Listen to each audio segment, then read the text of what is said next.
মুহূর্তে কবিরাজ বাগান থেকে চলে যাই একটু জেলায়, সরাসরি উত্তর 24 পরগনার হাবড়ায় হিজলপুকুরে। সহকর্মী টিটপ সরাসরি হিজলপুকুর থেকে। টিটপ, শারদোৎসব 2025 চতুর্থী ইতিমধ্যেই শহর শুধু নয়, এখন জেলাতেও ষষ্ঠীর আগে থেকেই তৃতীয়া, চতুর্থী, পঞ্চমী মানুষ উৎসব মুখর। কি ছবি হিজলপুকুরে?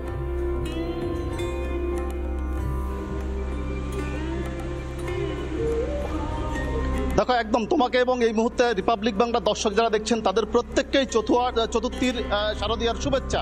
প্রথমে তোমাকে দেখাচ্ছি, দেখো যে ছবিটা আমাদের এই মুহূর্তে রিপাবলিক বাংলা দর্শকরা দেখছেন, হিজলপুকুর মধ্যপাড়া সার্বজনীন দুর্গা উৎসব কমিটি তাদের এবছরের ৭৭তম বর্ষ। আর এই বছর তাদের যে গ্রাম বাংলার মূলত যে কুটির শিল্প, আমরা জানি যে দেখো শহরের পাশাপাশি একদম যে গ্রাম অঞ্চলগুলো যারা রয়েছে তারাও কিন্তু শহরের সঙ্গে পাল্লা দিয়ে যেই দুর্গাপুজো বা দুর্গা উৎসব, বাঙালির যেই শ্রেষ্ঠ উৎসব, সেই উৎসবে তারা সামিল হন। একেবারে ৮ থেকে ৮০ সমস্ত বয়সী মানুষ তারা প্রত্যেকে আসেন। আর এখানে এবছরে যে ৭৭তম বর্ষ, এবছরে আসলে গ্রাম বাংলার যে কুটির শিল্পগুলো রয়েছে সেই শিল্পই কিন্তু মূলত এখানে ফুটিয়ে তোলা হয়েছে। অর্থাৎ গ্রাম বাংলার যে চিত্র, যেখানে বিভিন্ন ধরনের যেখানে কার্টুনের মাধ্যমে, চরিত্রের মাধ্যমে যেখানে ফুটিয়ে তোলা হয়েছে গ্রাম বাংলার যে ছবিগুলো, অর্থাৎ বিভিন্নভাবে অর্থাৎ গ্রাম বাংলার যে পরিবেশগুলো রয়েছে সে সমস্ত পরিবেশ তুমি দেখো যে ইতিমধ্যেই দর্শনার্থী যারা তারা কিন্তু প্রত্যেকেই আসতে শুরু করেছেন পুজো মণ্ডপের দিকে, তারা প্রত্যেকে আসেন। এখানে মা কিন্তু সাবেকিয়ানা, তুমি দেখো যে এখানে একদম সাবেকিয়ানা মা এখানে বিরাজ করছে। অর্থাৎ এই যে দুর্গা উৎসব কমিটি, এখানেও কিন্তু প্রচুর দর্শনার্থী যারা রয়েছেন তারা প্রত্যেকে আসছেন। তারা প্রত্যেকেই একেবারে যে সাবেকিয়ানা মা তার সন্তানদেরকে নিয়ে এখানে একটা শান্তির বার্তা দিচ্ছেন।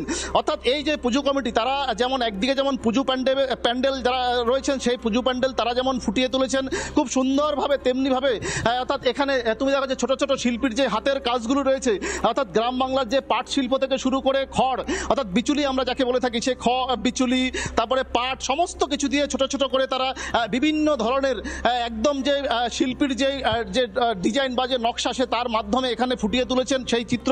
এখানে উদ্যোক্তারা রয়েছেন, একটু তাদের কাছে যাব। আর আপনাদের মূলত কি ভাবনা, কি বার্তা দিচ্ছেন?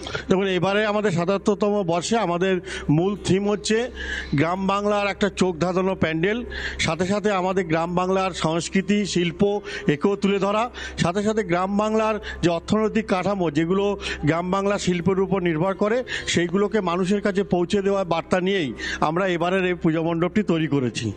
একদম পাশাপাশি আরও একবার বলবো আমার সহকর্মীকে দেখানোর জন্য, অর্থাৎ এই মুহূর্তে যারা রিপাবলিক বাংলা দর্শকরা দেখছেন তারা প্রত্যেকেই এবছরে যখন তারা অর্থাৎ যে দূর দূরান্ত থেকে আমরা জানি যে বিভিন্ন প্রান্তে আপামর বাঙালি তারা ঠাকুর দেখতে বেরোন। আর এবছর যারা হাবড়া হিজলপুকুর মধ্যপাড়া সার্বজনীন দুর্গা উৎসব কমিটির তাদের উদ্যোগে যে ৭৭তম বর্ষে তাদের যে এবছরের যে থিম বা যে ভাবনা যে বাংলার কুটির শিল্প, সেই কুটির এসেছে গ্রাম বাংলা, গ্রাম বাংলার শিল্প, কলা, আর্থসামাজিক পরিস্থিতি পুজোর মণ্ডপে থিমের মাধ্যমে শিল্পীর নানা তার শৈল্পিক ছোঁয়ার মাধ্যমে ফুটিয়ে তোলা হয়েছে হিজলপুকুরে মধ্যপাড়া সর্বজনীন দুর্গোৎসবে। হাবড়া হিজলপুকুর সর্বজনীনে এবারের মণ্ডপ প্রতিমা দেখলেন আপনারা। নানা ধরনের কন্টেন্ট দেখার জন্য লাইক করুন, শেয়ার করুন আমাদের ফেসবুক পেজ, সাবস্ক্রাইব করুন আমাদের ইউটিউব চ্যানেল। পাশাপাশি অন্যান্য ব্রেকিং নিউজের জন্য অবশ্যই চোখ রাখুন রিপাবলিক বাংলায়।